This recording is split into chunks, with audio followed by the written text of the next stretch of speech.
All right, last one. Number 5. And I was on my bike the other day. A lot of times people won't say anything. You know what it's like. A kind of an unfriendly world, which I consider to be a sin. If you're unfriendly, that's sinful. And a Christian might say, oh, that's not. And I'm like, look, Jesus said, when the guy goes, what's what's the greatest commandment? He goes, love God, love each other. Love each other. How can you love each other if you're not friendly? I don't think that's true. I don't think that syncs up. You're supposed to be friendly. You're supposed to love each other. I like Jesus because it's pretty simple and true and real. I'm not into the church because I don't see that there, but I see it in Jesus. So I'm on my bike and not too far from here, and I pass a guy. I think he's in front. Maybe his wife's in front. Probably in his 40s. Maybe, yeah, I'll say 40s. But as we pass, and some people will say hello or how you doing, or whatever. And I said, howdy here. And I think he might have been before I said anything. He's going by and he goes, happy day. It was a pretty day, but it's so funny. That was his greeting. Happy day.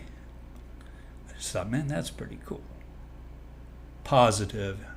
I've been talking about inspiration. That's inspiring. Just somebody looking at you in the eye and saying, how you doing? Good to see you. Or just going by and saying, happy day. Like, yeah, man. Happy day. You helped make my happy day by saying that and reminding me. And, that's an affirmation. My degree's in political science. I taught government. I taught history. So I understand in a way how good we could be and what we've created, which is far below what we could do. But I don't want to be negative all the time. I want to be affirming. Let's go. Here we are. And we can go this way. And the only way we're going to do that is walking away from greed and hate and fear. Some people can say, I don't hate and I'm not greedy. Okay.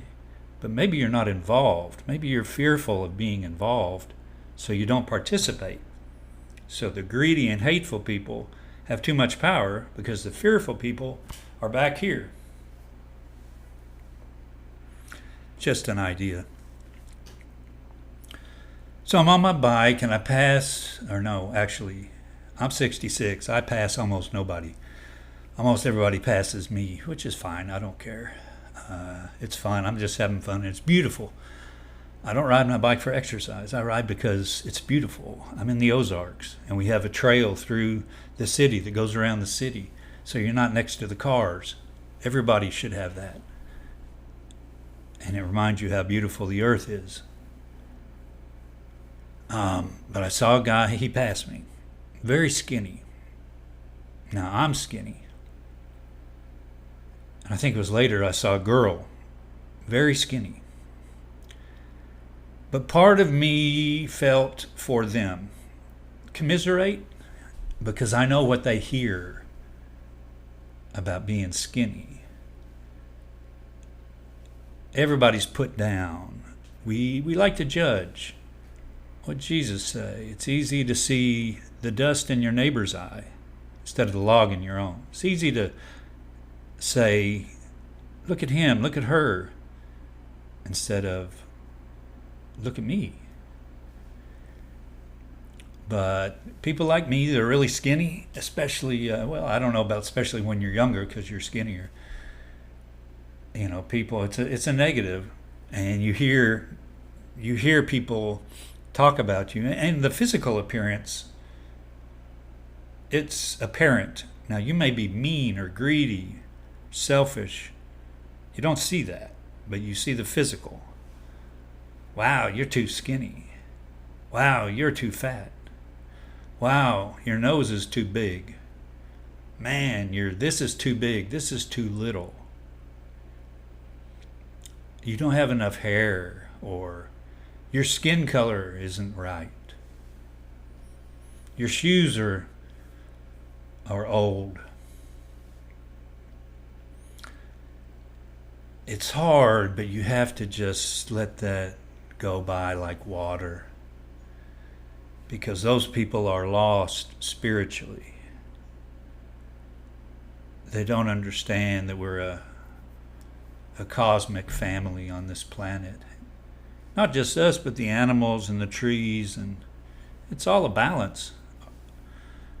We keep burning fossil fuels and we're ruining our home, and the storms and the drought and the fires are coming for us, because we're not real about who we are, including the connection of me and you and the earth. And yeah, we're in this together. There is no other planet. You can dream about going to Mars. What a damn ugly place you want to live on. It's only because you don't want to change it here. There's a lot of money being made in fossil fuels, gas, oil, coal. So to turn to these decentralized, who owns the sun? Nobody. Who owns the wind? Nobody. Who owns the waves on the ocean? Nobody. Well, you're not going to make as much money, because somebody owns the coal and the gas and the oil. And we're just being used, and we don't give a shit. I'm just working hard, and I don't have time to deal with that. Well, you're damning the next generations to a garbage dump, plastic in the oceans, rising temperatures, water scarcity. We keep building. I need a job. So, and they pay good, in the industries that I'm employed in. Even though it may destroy the earth, the cities may grow so big they suck all the water out of the groundwater, the aquifers, and then what do we do? It's like, what do you mean, what do we do? We've been walking down this path, or running down the path. Common people need to quit praying at the altar of money and billionaires, and all the billionaires can buy. They can buy a lot. They can buy the media. They can buy podcasts. They can buy information to sell you.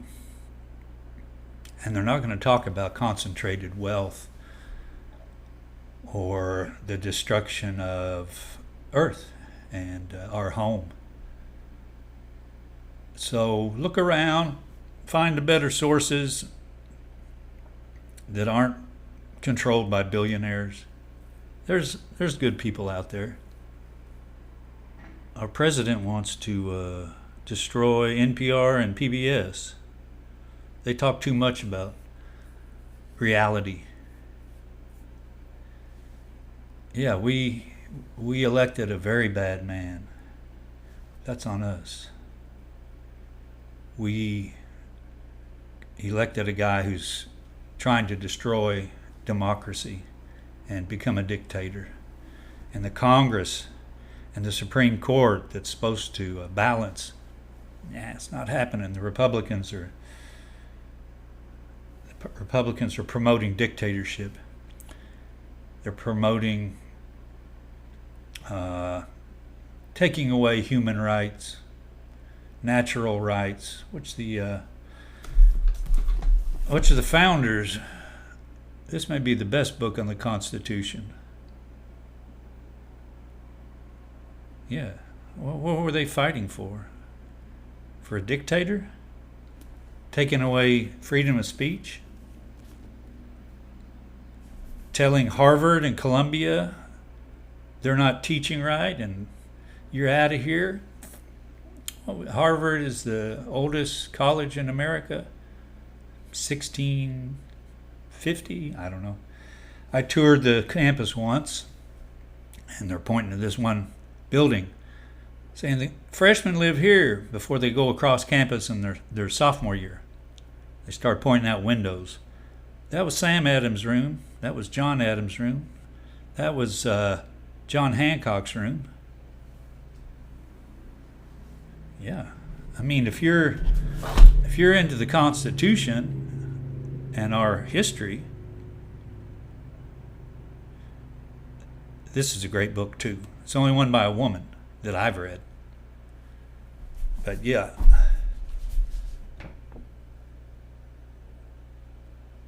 Yep.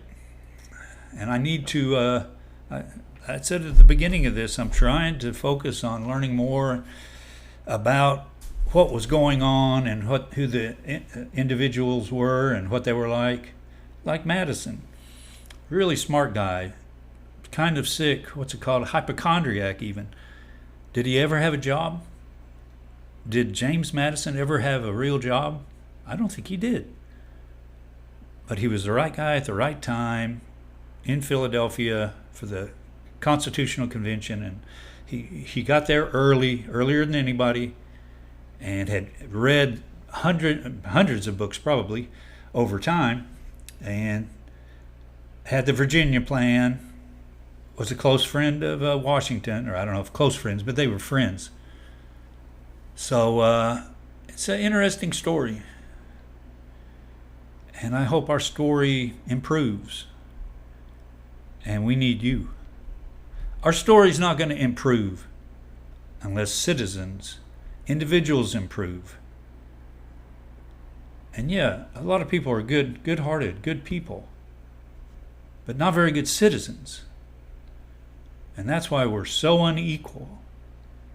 And that's why we're destroying Earth. So I want to be positive, but I want to be real. We need you. That's real.